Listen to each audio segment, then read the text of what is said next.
So I feel like the wolf from Puss in Boots 2 has been the talk of the town. And naturally, as we talk about towns in the town, a lot of people are saying, is this guy the best Dreamworks villain? Is he better than Fairy Godmother and Tai Lung and all that stuff? Here are my thoughts. First off, I've always kind of thought Fairy Godmother was a little overrated. Like, you can watch my villain review on my other channel of her. I did a full analysis of her. I don't think she's as good as people say she is. She's definitely good. She's a solid villain, but I think sometimes people get a little too wrapped up with the ending of the film, which is phenomenal.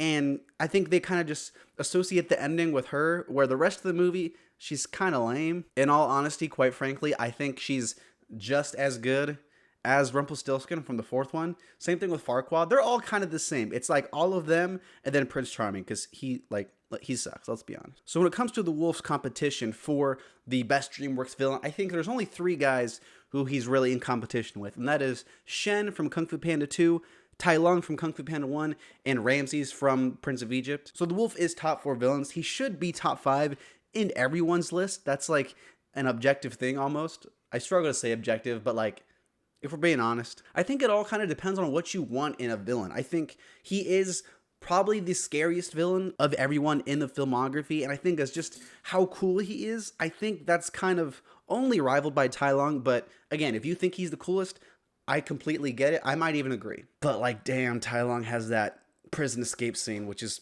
pretty legendary. You know, the more I think about it, I think I might like him more than Shen, so that really only puts his only competition with Tai Lung and with Ramses.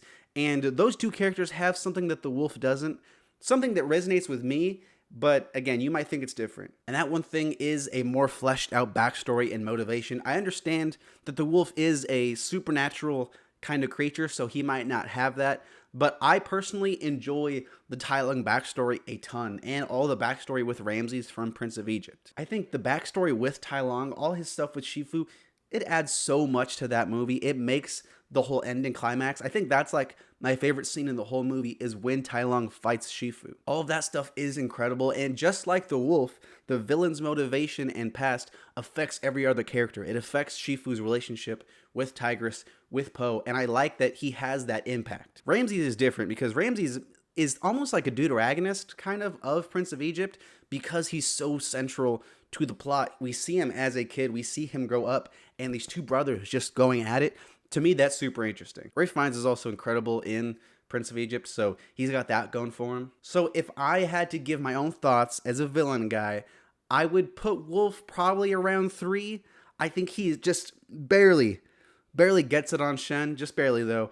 But yeah, I think I feel good putting him at 3. I've now done an analysis on all of these villains on my channel. I mean, Tai Lung, Shen, Ramses, Wolf, and Fairy Godmother.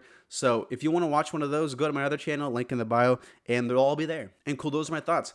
Where does Wolf place on your favorite villains?